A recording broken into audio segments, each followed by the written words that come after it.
pagsipaniwala sa bawat espiritu, kundi inyong subukin ang mga espiritu kung sila'y sa Diyos. Bakit? Maraming nagsilitaw na mga bulaang propeta sa sanglibutan. Kailangan ng masumpungan nating propeta is the one who would point us to Jesus Christ. Wala nang iba. Walang ibang channel, walang ibang conduit, walang ibang gatekeeper. Jesus Christ alone, dahil si Kristo lang ang pinakikilala sa Biblia na makapagdadala sa atin patungo sa Ama. The last. Good evening. Good evening, Brox. Good evening. First of all, good evening, Brox. Good evening, Brad Enoch, Codebreaker, Brad Tonyo, Detapak, and of course, Spinach, and sa lahat ng mga nasa YouTube. Good evening sa inyong lahat.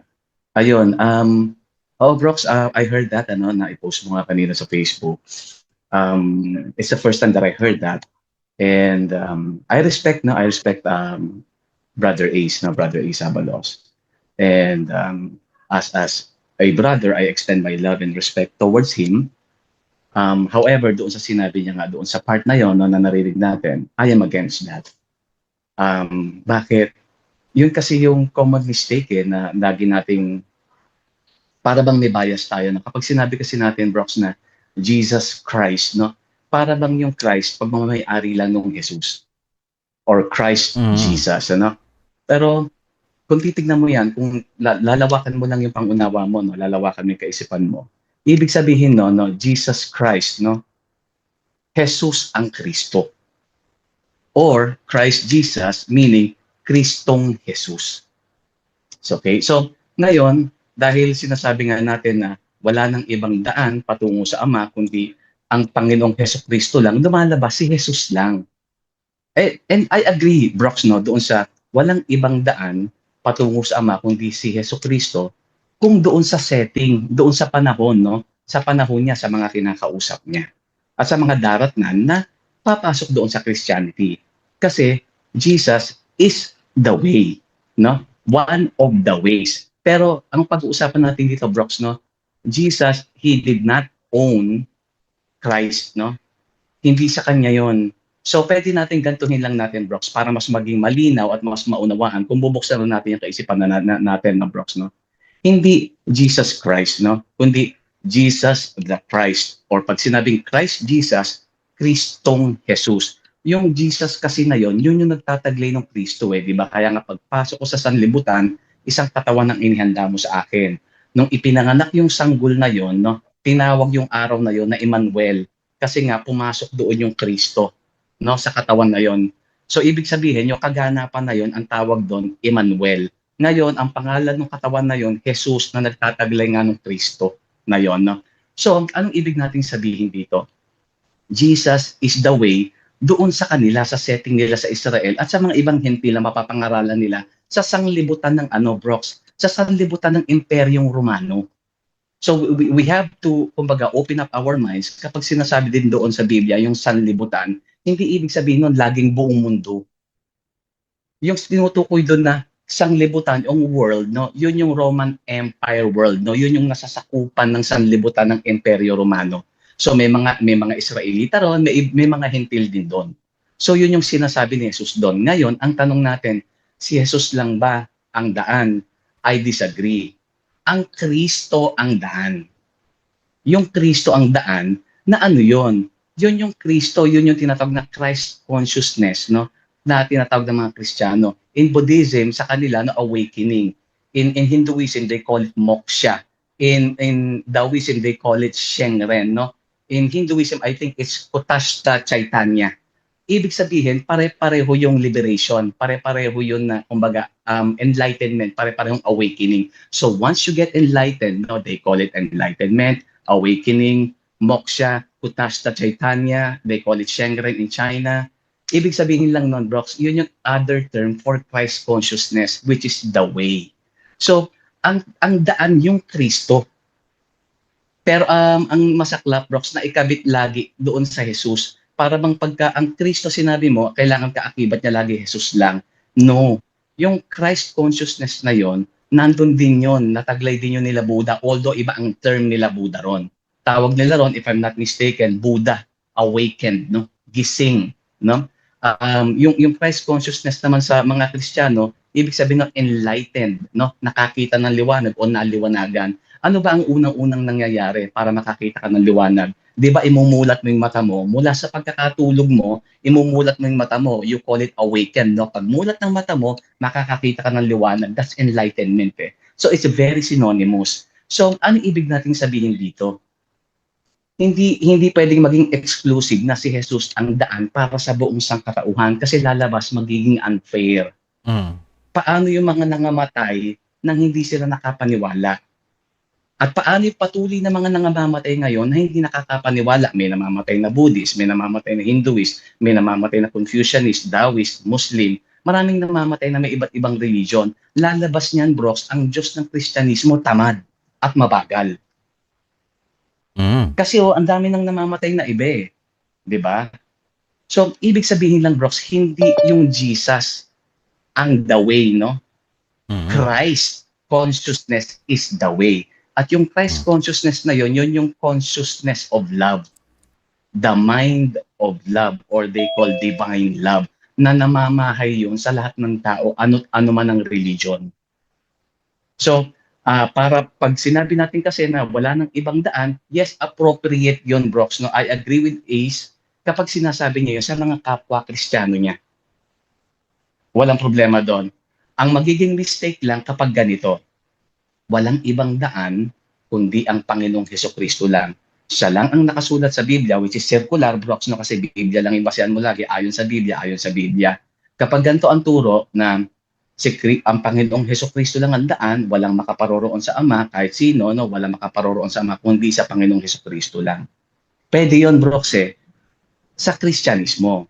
Pero kapag sinabi mo ng ganito, at lahat ng ibang mga religion, hindi makakaparoon yan sa Ama, hindi makararating sa kalangitan, wala silang patutunguhan sapagkat hindi sila sumampalataya sa Panginoong Hesukristo. So dapat maging aware din tayo na pwede nating sabihin yon pero wag mong ika-cancel yung ibang religion. Kasi yung mga nasa ibang religion na yon, na love and compassion driven religions, faith beliefs, no? May sabihin na nating mga agnostic, atheist, no? Kasi yung Buddhism agnostic yan atheist sila they don't believe in creator gods Pero Brox, may love and compassion sila 'di ba? Mga Hinduist, no, may love and compassion sila Taoist, love and compassion. Muslims, love and compassion. So, ibig sabihin, Brox, ang tao kapag may love and compassion at umiiral ito mula sa puso at tinatawid sa buong kapwa, Christ consciousness din yun Tawag naman ng iba ron, Shenren. Tawag ng iba ron, Moksha. Tawag ng iba ron, Utashta Chaitanya. Tawag ng iba ron, di ba, Awaken or Buddha, no? So, Buddhist, no? Yung mga ganon, no? So, ang ibig natin sabihin, hindi si Jesus ang daan.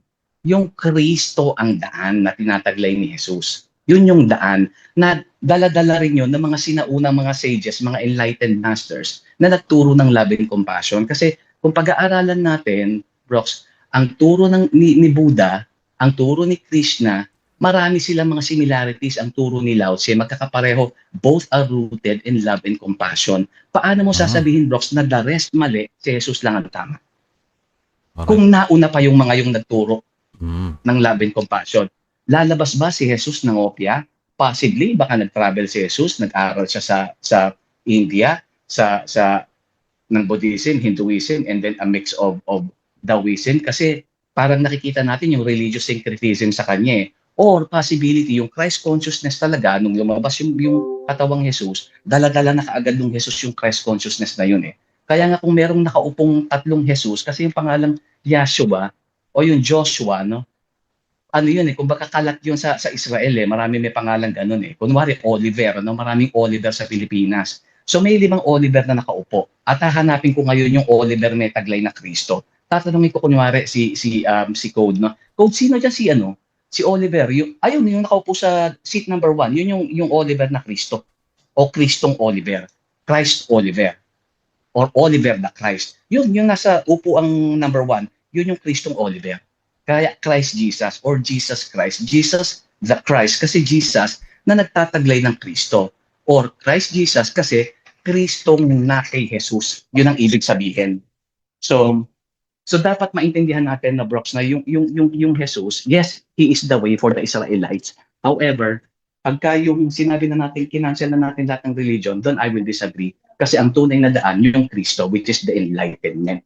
Ayun. Kaya kung mababasa mo rin doon, bro, sa sinasabi nga ni Brad Enoch kanina, doon sa Juan 4:1, I totally agree kay Brad Enoch doon Kasi contextual, dapat context yung titignan mo, hindi lang yung content, no?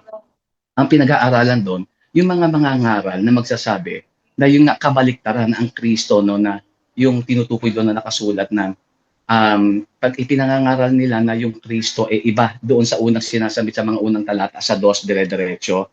Mapapansin mo doon, Brox, basahin mo lang ng dire-diretso papababa, makikita mo ron yung sinasabi nila kung bakit iba yung bulaang propeta doon sa tunay na propeta dahil nga doon sa Espiritu ng Diyos. And we have to sometimes, kumbaga, lawakan natin yung kaisipan natin. When we say spirit, Brox, no, sinasabi nila kasi, no, ibang espiritu. Ibang espiritu. Ibig sabihin man, Brox, no, ibang mindset. Kasi kung titignan mo ang kahulugan ng spirit at saka mind, Brox, correlated sila They are very correlated to each other. Kaya nga doon sa tinatawag dito sa Southeast Asia, no, prominent lalo na sila Buddha, sila Krishna, sila Lao Tzu, sila Confucius. No, when you say mindfulness, it is also synonymous to the West ng salitang spirituality. So pag ang tao is spiritual, ibig sabihin nun mindful siya. So yung ibig sabihin doon na tinutukoy natin, no, subukin ninyo ang bawat espiritu kung sila sa Diyos.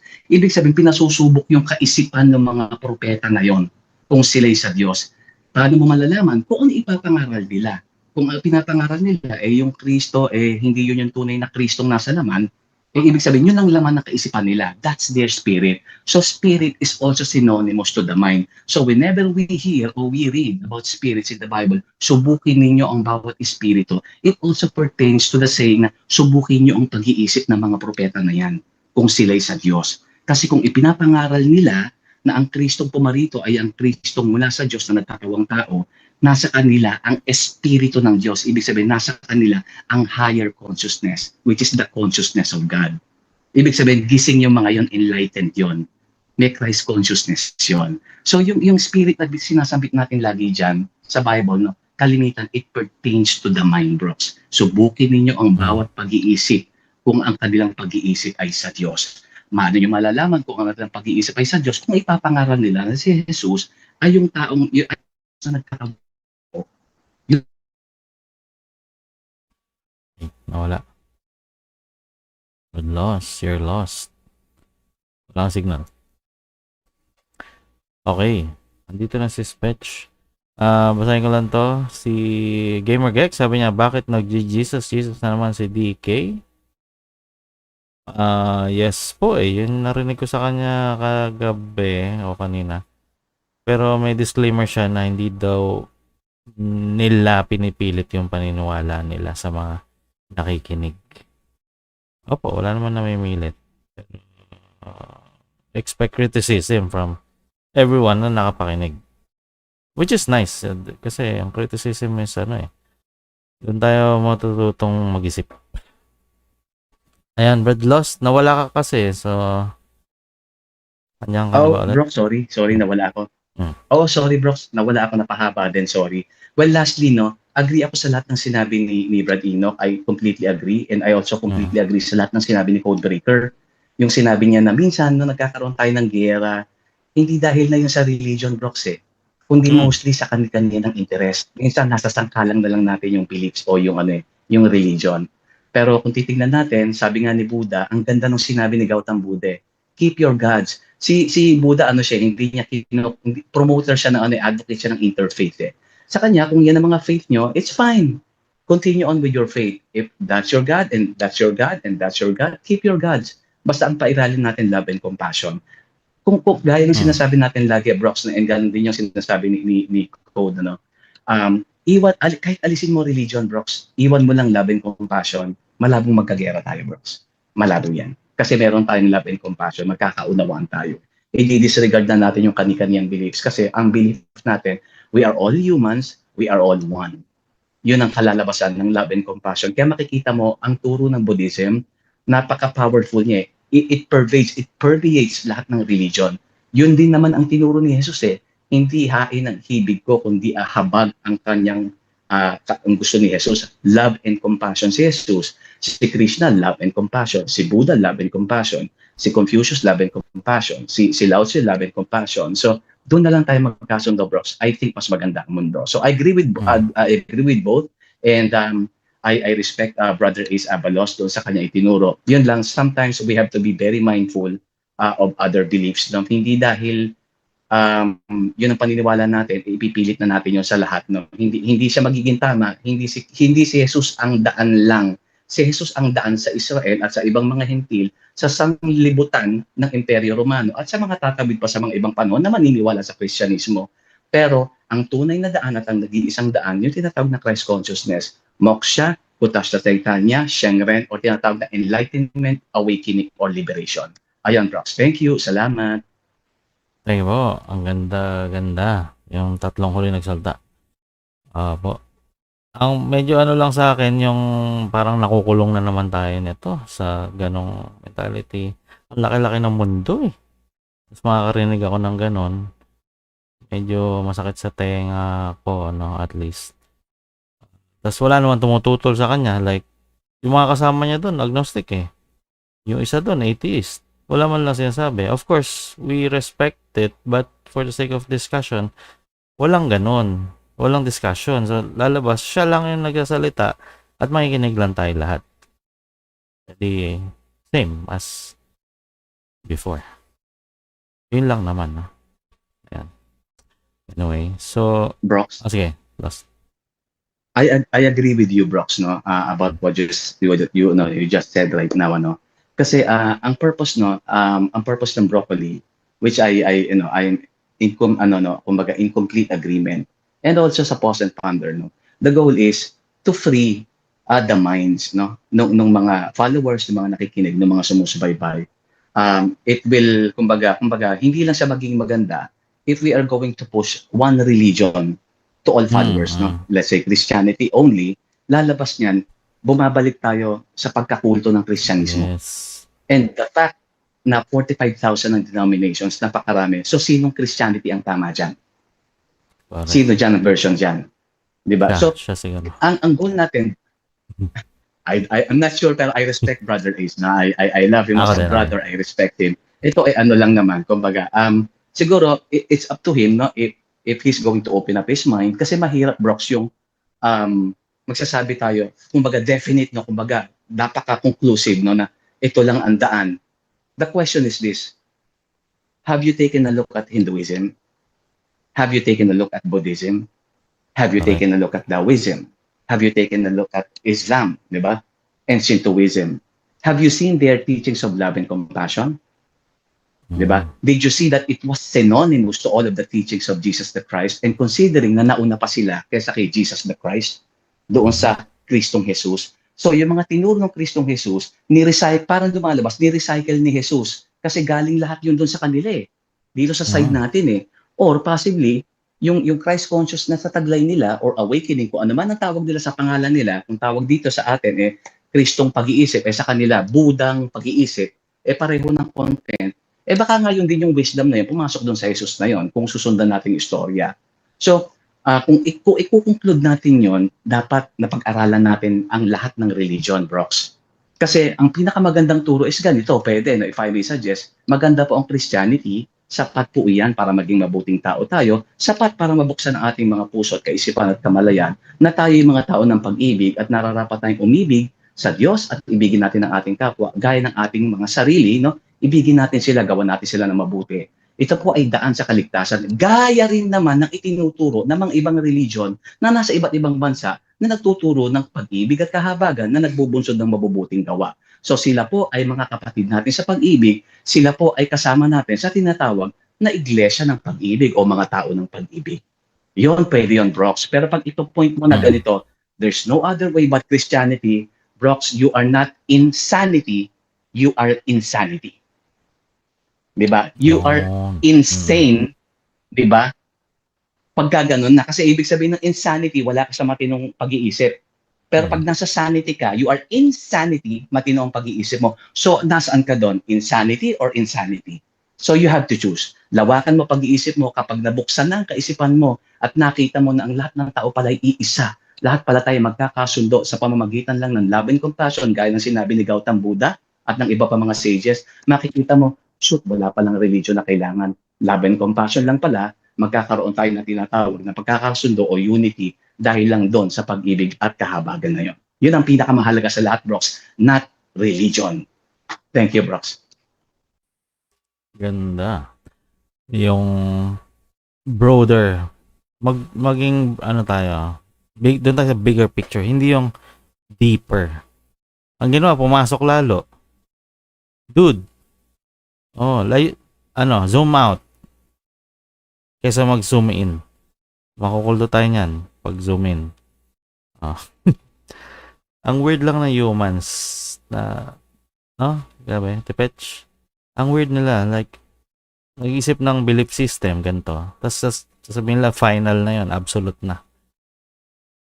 Yung universe, it doesn't care kung anong belief mo. Yun nga yung ironclad laws of nature, ganyan. Wala lang. Yun nga, baka nga fear-based. We don't know the unknown, so we invent things na will make us feel better.